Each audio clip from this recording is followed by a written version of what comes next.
All right, Chelsea fans, welcome back to another episode. That's right, of the London is Blue podcast. Hopefully, your favorite Chelsea podcast out there, and a part of the Men in Blazers Media Network. Dan, one of your hosts here, alongside my good friend Sam. You know him as CFC Central. And look, we're getting this Nottingham Forest match preview done early and getting it out of the way because, boy, oh boy, it's not just another podcast day for us. It's not just another day you're listening to the London is Blue podcast or listening to one of our match previews with our good friend Sam. It's also his wedding day.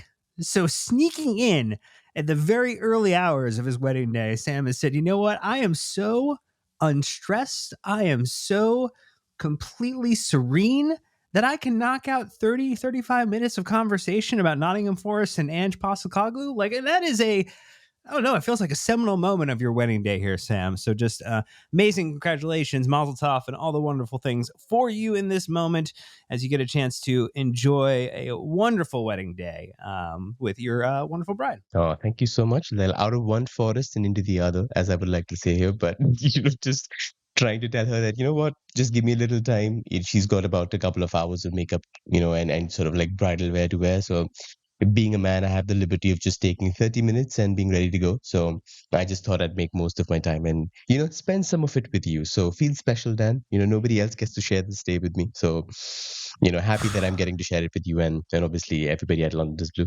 Well, it's there's not necessarily taking the role of best man, but taking the role of best podcast guest host to hang out with you on the day. But look, this is our Nottingham Forest match preview, which means we'll get a little bit of conversation in the way about just what's been going on with Nottingham Forest. Obviously, they had that managerial swap or switch rather that happened. And then the rumors that they were going to do it again, but then they decided not to. So we are going to see a big Ange. So get ready for some mates to be coming out there in the conversation. We'll talk a little bit about how they've been playing with the change, what maybe some of the strengths and weaknesses are. We'll get into a little bit of the conversations that Sam has for me to flip the script as I try to think about what Enzo Maresca might try to do in this one. And then we'll get into our predictions for the game, just in general score lines. And then also on the ledge, a couple of predictions where we like to put out there just some crazy ideas of what, Chelsea or what some of the players might get done on the day. But just looking at it, Sam, I mean, this is not the Nottingham Forest of last season in any which way, shape, or form. So remember Nottingham Forest last season and day of the season, Chelsea needed to get it done to make sure that they were completely comfortable for Champions League next year. This is the Nottingham Forest team with a -7 goal difference, currently in 17th place in the table. Not necessarily great times for them at the moment. And obviously, I think anytime you fire your manager, it does tend to set the stage for, just potentially how things are going. They've got 5 points in total, so just 1 point ahead of Burnley and West Ham. Not great. This is bad, really, really bad. In the last 5, it's 4 losses and a draw. Yeah, I mean, we expected a little bit of turbulence, but it's, I think, just made compounded for Forest because they've had to just go from a stylistic fit to something completely different. And it's like sort of getting, running out of cheese and saying I'd rather have cardboard. It's just completely different in terms of what the requirement is and what the fit is. And maybe there's a conscious attempt from Marinakis to go towards a more sustainable style because everybody knows that, possession football is the meta. So everybody wants to go away from counter-attacking, relying on fast breaks, relying on having a little more control. And that's see them go from Nuno to, Ange. And obviously that's got a lot of different issues into the mix, and obviously we're going to talk about that in the weaknesses section, but I think that's just the major issue here, the identity crisis, also inheriting a squad that was built for one type of football and is being asked to play a different kind of football. So it's a mishmash of what fits and what doesn't, and making that work is unfair on Ange and fair on the players, but that's where they find themselves. And I mean, just maybe looking at some of those past performances here, they did get walloped by Newcastle 2-0 in the last game before the international break. They lost to Sunderland 1-0, with Sunderland obviously having a pretty strong performance to start this season. In the Europa League, they had a couple of losses and draws there as well. They did have the 1-1 draw against Burnley. They lost in the League Cup to Swansea 3-2. They obviously had the 3-0 loss to Arsenal. And one of West Ham's only wins this season coming against Nottingham Forest 3-0 under the Graham Potter era. So you're just results that are weird.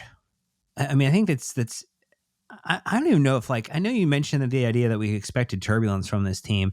It's almost as if some of these results just seem very bizarro. Like, how did this happen? How did we get here? Obviously, they have changed a little bit of their kind of players here, kind of player situation. What maybe are you just looking at, before we get into maybe just the transition between Nuno to Ange? Like, is there a high level assessment for you to say, like, hey, if there's one or two things that have gone wrong to set the premise for what we're going to get into, what would those be? That's an interesting one. I think the big one when I was watching the Newcastle game was just the first half was quite decent. They restricted Newcastle from a chance perspective, trying to keep them quiet. And obviously, when they went a goal down, the attempt from Ange was to go from his 3-4-3 to try and put on more attacking changes. So he actually took off a defensive pivot in Ryan Yates, and then he threw on Callum Hudson-Odoi, and he took off like his left winger, and he also put another winger in there. So Omari Hutchinson came on for Endoy. So suddenly you went from stable back three that was designed to frustrate and maybe build a little more in a stable manner to trying to get that goal. And they went from conceding one big chance in the first, I think, 50, 60 minutes to five in the last half an hour. And that's where the shot count just went all over the place. It was open, volatile, everything that we expect from an Ange Postecoglou team. So that's something Forest are not used to. They are used to going behind, but a lot of the times under Nuno, they would sit, they would frustrate, and then they would get their opportunity to get the goal quick, and then they would be in their element. Sit back, mid block, low block, try to frustrate, try to get the goal from the break, and they had players designed to do it. And I think that's the big thing for Ange. That's the big challenge for Forest as well. How do you go on the front foot? How do you get the first goal, and how do you adapt with all the problems that come with playing Ange Postecoglou's football? I think they still haven't figured it out. And you would hope that they still have not figured it out this weekend when we have a chance to play them. Maybe if you just want to kind of then get into a little bit of the conversation here on, are maybe there any players, injury concerns? Obviously, we've come back from international break. And so, and anyone that we're looking at on the Nottingham Forest side where we think, oh, this player being unavailable for them. Again, recording this a couple of days early. Sorry, Sam's wedding, before the official press conferences for this match. But anyone that you're looking at just from a player availability standpoint on the Nottingham Forest side that people should keep in mind as well? Yeah, I think there are three injury concerns. As much as we know before the press conferences, and all three are important. So Ola Aina obviously turned, former Cobham boy and turned into one of like really, really good fullbacks, can play both sides for Forest, did so very well in their peak for Nuno. So him being out is going to be an absolutely big miss for them because he generally adds everything going both ways. And just playing like a back three, so having him in a wing back position makes him, in my opinion, quite strong. So missing him is going to be a big, big issue. They've got Alexander Zinchenko also, who's probably one of the only guys in the squad who can do the inverting stuff that Ange really likes. So getting, the left back inside and making like an extra midfielder there. Nobody else in the Forest side is able to do it. So, he's also probably going to be a big miss. Defensively, I would say below average, but in terms of giving them an extra man in midfield, he's quite good. And the last one is Douglas Luiz, who I would say next to Elliot Anderson would have been quite the prospect. And he has played in a three-man midfield for them when earlier Andrew was playing like a 4-2-3-1 or a 4-3-3 to try and experiment. So the midfield definitely got stronger.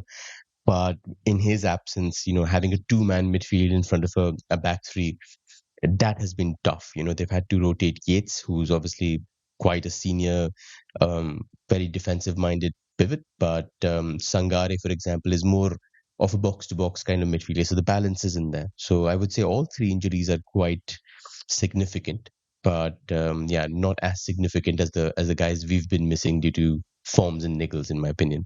Well, look, we're going to get into a little bit of the conversation just around, again, the changes, the style of play. We're going to do that after our first ad break, so stay tuned, bear back.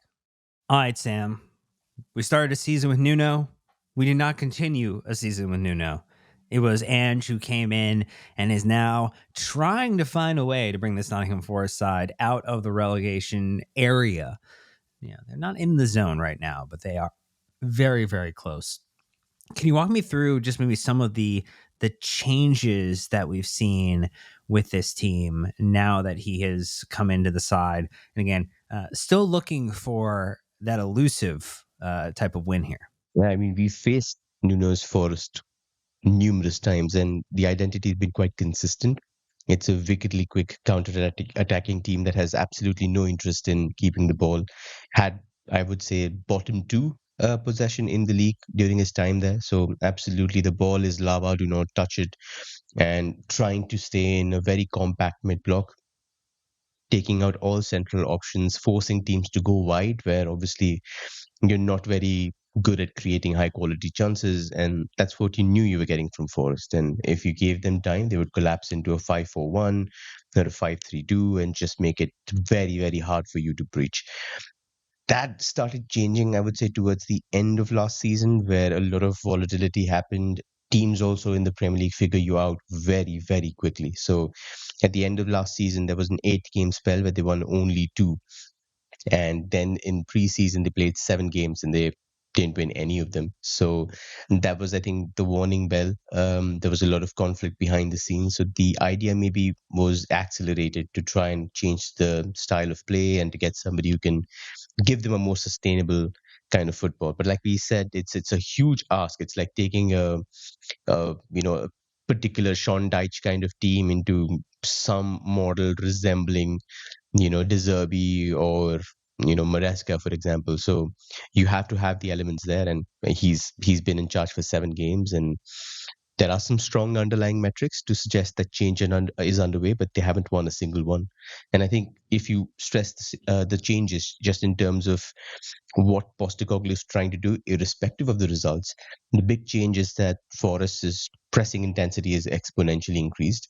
They're trying to stitch together passing sequences to build towards shots. So, for example, if you count all the passing sequences containing 10 or more passes leading to shots since Ange took over, Nottingham Forest are on top of the Premier League table. So there's a lot of patience. There's a lot of trying to manufacture more stable shots, getting a more reliable pipeline in there, and the reliance on long balls that they really love for the likes of Callum Hudson-Odoi, for the wing backs, for saving Chris Wood, that has dropped, and obviously that has had repercussions elsewhere. So just taking a look at the overall style of play, it seems like Ange has gone to more of a 3-4-3 format. It does feel as if he's trying to empower maybe a couple of select players within the side, within the formation. Can you talk me through a little bit more about just who's winning under this 3-4-3 for Ange? Yeah, that's an interesting one. So they started off, I would say, in a more conventional fashion, stuff that we've seen from Ange, a 4-2-3-1, sometimes a 4-3-3, trying to get those 3 midfielders in that he did at Tottenham. But he has stuck to a 3-4-3 in the last couple of games, and that is irrespective of the opposition's formation. He's not tried to match it. It's more of I would say, tactical experiment, and I would say, like you mentioned, maybe there's an attempt to tailor it to his squad. So, for example, Murillo, who's more suited to, I would say, a progressive CB's role in a high line rather than being in a back four. I mean, if you want to defend the box, then somebody like a Milenkovic next to him, obviously he's going to be very good. But if you put him in those situations where he has to, duel and obviously offer some of his progressive strengths, then he's probably better in a three.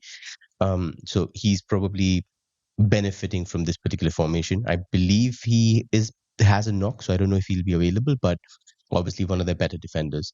Nico Williams, for example, is somebody who offers some strong attacking threat going forward from wing back. From full back, he has a lot more responsibility and pressure. So I would say he's somebody who benefits as well. But you look at the 3-4-3, there is no place for the number 10 in a 3-4-3. And because of that, Morgan Gibbs-White has had to play as a right winger.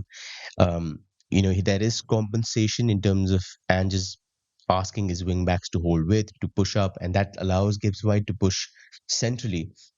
But in a lot of quicker attacks, it's Gibbs White actually having to run down the flanks, which is not his strength. He's more of a strong ball carrier, a nifty passer, somebody who can distribute and get to the end of the box and try to get shots in, try to put these nifty passes in.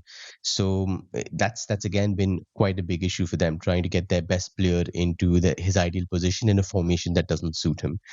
And I think that's the big sort of plus and minus in my opinion. Obviously, the change to man and pressing and pushing is obviously suited to certain players. Elliot Anderson, for example, who should be in the England squad, in my opinion, very well suited to that side. But the others just look like Chris Foot, for example, who's approaching, what, 36, 37.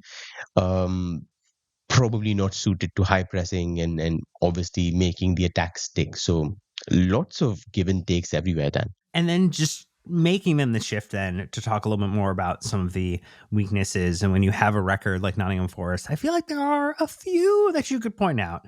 It does feel as if there's some that are maybe tied to just like adaptation to style of play, but then some are also maybe personnel related. So can you walk me through just breaking down maybe the differences of like where are the systemic issues and where are just maybe the adaptation issues that they're having that, might get sorted out over time? Yeah, I think the like if you look at just the front line, I think except Chris Wood, who's just got age related physicality issues, somebody who's a target man. You don't see target men offer a lot of pressing in these kind of sides. Obviously, Wood, if he was younger, would have been asked to do so. But I think if you take him aside, then somebody like a Callum Hudson-Odoi who's played in those sides. Then you've got Morgan Gibbs-White, who's had taste of like national team duties, so he's also suited to a more, I would say, progressive style of play. So the athleticism is there, the physicality is there. Elliot Anderson, like I mentioned, I think is one of the Premier League's best in that box to box role. Somebody's offering superb tenacity. He offers a lot of underlapping. He can also provide some defensive strengths. Even when Forest are trying to minimize their long balls, he's somebody who can pick out passes from deep. So he's quite handy, and that allows Forest to at least exploit a little bit of the pace that they used to consistently under Nuno. So I would say those, like the midfield and the front line, seem very well suited to it. They still go sometimes long from goal kick stands. So Matt Sells, for example, if he's under pressure, he will try to hit the flanks. He will try to go long to Chris Wood for a flick on, or whenever Wood tries to drop, these little link up plays that he tries to players around him. So there are still those passing elements there, but mostly I think it's the midfield that is suited to it, and like I would say the wide players in the attack that are suited to it. They've tried to get Igor Jesus there to try and offer wood and air, but obviously you look at Chris Wood's record and he's somebody who's averaging double digits in goals for the past, I don't know, 6 or 7 seasons for Burnley and for Forest. So losing that and taking away the strengths of your main target man and goal scorer, probably not the best strategy. All right. Well, those are again a couple of the strengths and weaknesses of this side here. Anything else you want to point out before we potentially go and talk a little bit about some of the things that Enzo Maresca is going to be having to consider regarding the return from international break, the player availability, or how he rotates ahead of again another set of quick turn fixtures for this side? Yeah, I think you have to go and exploit the indecisiveness that has been there inside Forest. I think there have been a lot of mistakes. There has been just, I would say, tactical inflexibility from the top, saying, okay, what exactly are we trying to do? Are we trying to protect something? Are we trying to go on the front foot? The players don't know, and that has led to a lot of issues. I would still say that they are, I would say, probably overwhelmingly the same team personnel wise that they were last season. So Chris Wood is still somebody who will get you an incredible amount of goals. He scored I think 20 last season. So he still has, the goal scoring boots on. So the style of play might have changed, but once the ball goes into the flanks, then Wood is arriving at the far post for crosses. He's going to try and pin the centre backs to try and get more space for people arriving late, like Elliot Anderson. So you have to be careful. I would say there are certain threats that you need to be mindful of. This is not a Forest side whose record reflects what they're trying to do. And there could be just one result that changes it all. And when it comes to Chelsea, everybody looks at that fixture saying, this is the one that changes it for us. United have done it. Brighton have done it. Let's not give Forest that opportunity. Just be careful of, the strengths that you've known of these players and try to exploit everything that is, in the corridor of uncertainty. Well, let's take our ad break, and when we come back, we will talk a little bit about those questions that Enzo Maresca is going to try to answer, and I'll try to do it for him. So stay tuned. We're back. All right, Sam, walk me through a couple of the things that you believe are going to be on the top of Enzo Maresca's mind as he is strategizing for this Saturday fixture against Nottingham Forest. Yeah, the first one is the most obvious one. I think the squad, the Nottingham Forest squad, is just ill-suited to Ange's tactical requirements, and there are a lot of issues that need to be exploited. We talked about Matzels as the goalkeeper, very strong shot stopper, but isn't great at building out of pressure, isn't very good at like picking out those passes when you've got the opportunity to pick out. If you do press him hard enough, his inclination is to go long very quickly. It just, got the Nuno gene in there. So it will try to be, if you try to press them really hard, then you have to cater for long balls. Make sure you've got somebody like a Tosin or Badiashile on Chris Wood and get that first ball out of the way, make sure the second ball is dealt with, and then you go from there. But there are some other particular personnel that you have to understand don't want to play this style of football. It's also just trying to be a better pressing side, Dan. You have to make sure that your line, like your defensive line, also pushes up to try and, scrunch up the space. And that's something that Forest are just not used to. And it's a major departure from what worked superbly for them early on. So it's a lot of space in behind for attackers to exploit directly. So if the wing backs push up, like we said, for attacking purposes, especially Nico Williams, then you can try and pick the ball. And if you get a 1v1 on that particular flank, then you're directly against the centre back 1v1 with your winger. So that could be a major, major issue to exploit. So I would say the high line is a major issue. Players not being comfortable in those certain situations is an issue. So those individual matchups will work well for us. The second one I'd say is Forest's back three has struggled to cope with the opposition number 10. I was watching the game against Newcastle, and obviously they don't play with a 10, but they've got Joe Linton who pushes up in the second line, and Forrest just had no idea when he's popping up. And because you've got only two central midfielders and you have to cater for the third, then one of your centre backs has to step out to try and create an issue and compensate for that extra midfielder. So whenever they're trying to step out to Joe Linton, Voltemara was able to take 1v1s against one of the centre backs and get into good positions. So I think that's what you can do. Whoever it is that plays the number 10, whether it's Enzo Fernandez, whether it's, somebody like Joao Pedro, for example, if Maresca throws a complete curveball in there, then that is what you would want to exploit. I think Joao Pedro as the number 10 here would thrive. The only issue is, who plays up front, which has been the issue for an incredible amount of games. So I would say the number 10 is definitely one to watch. Milenkovic is an excellent box defender. He's superb from set pieces as well, but doing those things, stepping out to people, trying to defend high, I think has seen him struggle a lot. So watch for him. Like if he's the one in the center of the defense or he's asked to step out to certain players, then you can turn him and you can exploit him. And that's been, I think, one of Forest's big issues. The third one we've already mentioned. So a 3-4-3, no place for a number 10. You're asking your most progressive creative threat in Gibbs White to play on the flanks. His effectiveness is dulled quite a bit. He's not consistently in those central areas. He's not picking centrally in pockets. He has no goals and 1 assist in 7 games. And this is a guy who has had 15 goal assist contributions in the last 2 seasons. So that automatically makes it very difficult for Forest to compensate, which leads us to the next point.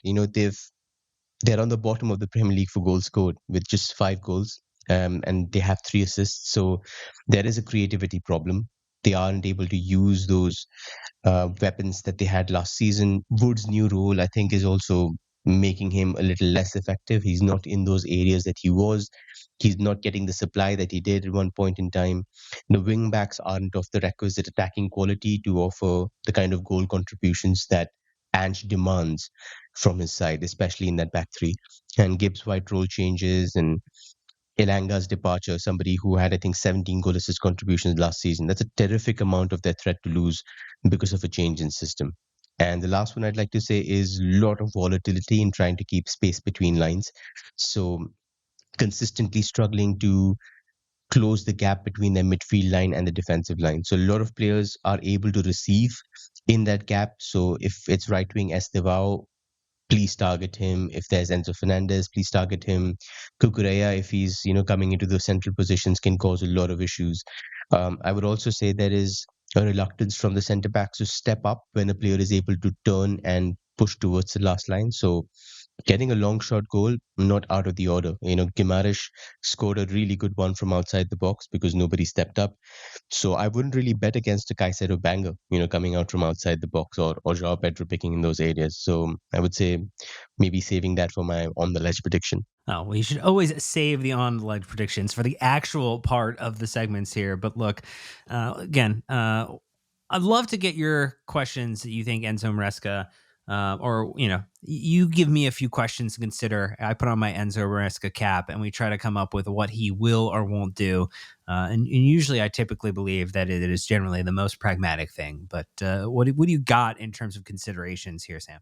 Yeah, I think the first one is more of a general question rather than something specifically targeting the game. But like, how important do you think is the rest that Enzo and Caicedo and Joao Pedro have received because they didn't go for international call-ups? I think it's got to be huge, right? I think it has to be absolutely massive that they finally got a little bit of time off and are heading into this next block feeling a little rested, feeling a little rejuvenated. I don't know. I think this is a phenomenal thing that they're getting this opportunity because we're, you know, going to play a ton more games. And not every one of our players has gotten the luxury of a quiet international duty. I mean, look, they all can't be a Estevao. So that's one thing to consider. But it is wonderful that, some of these players, particularly Moises Caicedo, but also João Pedro and Enzo Fernandez, not playing over the international break is a very, very plus positive sign for me. And I am excited to see how that hopefully helps their overall fitness level as they head into, again, this Nottingham Forest game and the games that come. That sounds about right. The other one is quite an interesting one for me. So we know Joao Pedro's record last month. I think 2 shots taken, one of them from 35 yards that didn't even hit the target. Um, are you sticking with him at number 9, or is this a game where you feel, yeah, there is some trouble for the Forest centre backs to step out and get on the centre forward? So maybe this is a game where he actually thrives and does what he's good at, or do you get Mangiu on after that 45-minute cameo against Liverpool and say, this is what we need? I mean, I just think he's going to start Joao Pedro. It's like I don't foresee a lot of worlds where Marquinhos is going to get the start over Joao Pedro, regardless of what someone feels or doesn't feel as if they are best suited at a number 9 position. I just think he's going to go with the senior player over the younger player. And I mean, again, like we're talking about, essentially since Liam Delap got injured. I mean, that is where Joao Pedro has had a chance to feature in these games, right? So I don't believe that we're necessarily going to see anything other than, I mean, what was it? It was Tyreek George for Lincoln City. I mean, that was like the switch. Like, I mean, I guess maybe you could potentially see you there. I just don't think it's gonna potentially be the one here. No. Hmm. What are you thinking of centre backs? Because Chalobah's back, but Badiashile has had quite an interesting time. Obviously went off with cramps and not really at the position to play 90 minutes. So who are you trusting getting on Chris Wood? Because he's not going to be offering pace in behind, but he will offer first ball, second ball. So you need somebody really good in the air. So are you getting Badiashile in, or are you getting Tosin in to deal with it? Ooh. I mean, if Badiashile is healthy, I like the Badiashile Chalaba combo. And because I think you get a little bit more strength and structure for your left side center back in the combination then with Trev Chalaba as the right side center back. You're hopefully getting Reece James and then Marc Cucurella, and then I think you have a really strong back four to take into this fixture. And so I think that's what it's going to end up as. Again, we're recording before any news comes on as relates to some of the additional player availability, but that does feel as if that is going to be the combination, of back line. Yeah, and it's the left-right combo that has worked really well, hasn't Yeah. it? I think that'll be quite interesting for me to see because you do want to negate Chris Wood, and in terms of being very good in the air, I think Tosin is somebody who, when pace is not involved, he's quite good. It's just again the right combo, which works for some teams, but for us, it's been I think the synergy hasn't quite been there. So that's definitely an interesting goal to make. I don't think we could begrudge Enzo whichever decision he makes. So that'll be one to watch. But who are you most afraid of losing from an injury slash, you know, absentee standpoint? Is it Reece James who pulled out, or is it Enzo Fernandez who's also pulled out from international duty? You think either of them makes it? Ooh, I feel as if Enzo has just always kind of made it back in. I feel like the one I feel like the one who potentially doesn't is if Malagusto is like 100% and Reece James is anywhere below, you know, Hmm. 80%. I think that's the one where you might see a bit of a shift. But I think that is the one individual who Maresca has seemed to dial in pretty heavily on his fitness issues, much to the lack of being able to dial in on maybe a few other players. But yeah, I also forgot, we should take into consideration. It's really the questions that Willie Caballero is going to have to answer on the touchline with Enzo Maresca and his ban, because we just can't go a game without getting a red card. Please, please, no red cards in this game. Yeah, I Yeah, mean, I mean, it, big Willie's gonna have to figure out what's going on. oh, absolutely. Yeah, but but just like the Axe game also on the horizon, you have to keep an eye on them. It's a Champions League game where you can afford no more misfortunes. It's I would say Ajax is a team that you can go against and try to create a dent. So maybe he has one eye on it. Obviously he's got a couple of days to prepare for it, but from an injury standpoint, like you said, maybe there will be other considerations that people like us will not have any added depth or information on. So that'll definitely be one to watch if Big Willie comes up with a nice. It just sounds very weird saying Big Willie, but yeah, I just hope he picks the right one. But on the ledge predictions, then what are your score predictions, and what are you picking in terms of something out of the ordinary happen? I I think, hear me out on this one. I think it's gonna be a 3-1 win for Chelsea. And I think that from an on the ledge perspective, gosh, I think Estevao comes back from international break and gets a brace. I mean, after the brace he's had against South Korea, I wouldn't really. I don't know if that's an on the ledge stand, but I will Okay. because Well, I because mean, it's a special. It's it's a special different day from for me. no, no, no, no, no. Yeah. It's different when it's an international duty game that everybody's just Hmm. kind of like taking it easy on. I'm talking in the Premier League, big boy football. I think that this is one that would be pretty special. I'm looking for some Estevao magic in my on the ledge prediction. If do you need me to make a second one? I feel like again, I don't want to disappoint you on your wedding day. If I've let you down, I will try to come up with something more on the ledgy for you. No, I mean, if you're comfortable with that, I can take that as a yes. I'm in a very generous mood today, so definitely. But you have all the license to be adventurous here. Nobody's going to judge you on this podcast for saying something outlandish. So if you want to take a retake on this, absolutely go for it. But if you're happy with Estevao brace, I can respect that. If you want to upgrade that to a hat trick, you may.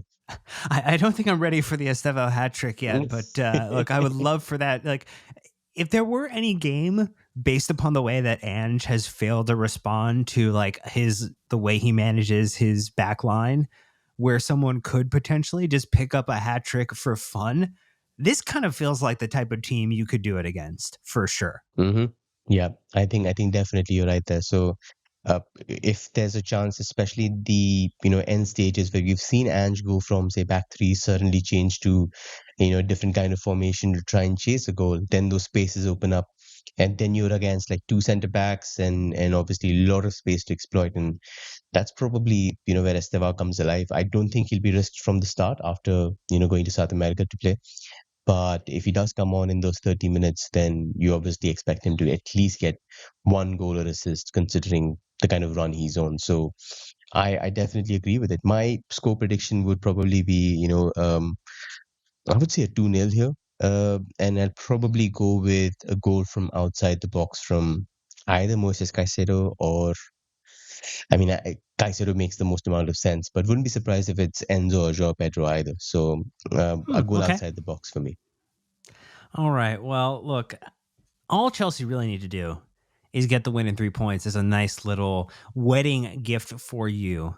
That is the most important thing I think that Chelsea can get done here over the weekend. But that is our match preview here for Nottingham Forest. So a match coming up this weekend, tons more content coming your way. We'll have a match review. We'll also get a little bit into the midweek conversation as well. I mean, obviously Chelsea have a ton coming up, that match against Ajax, and then also Sunderland in the weekend. Got a Matt Law podcast dropping on the Friday before the Nottingham Forest match as well. So look, just stay tuned on all the areas you can get involved in. I mean, if you're on YouTube, don't forget to like, subscribe, hit the bell icon, and get notified. And also, wish Sam a very, very happy wedding. And that is one thing you should do there. You also can leave 5-star reviews on Apple Podcasts and Spotify. You can sign up for our free weekly newsletter, the London's Blue Dispatch, and you can get involved in our Discord community in a free or paid capacity. But that's going to do it for this one. Thank you so much for listening. And until next time, Chelsea fans, you know what to do. Keep the blue flag flying high.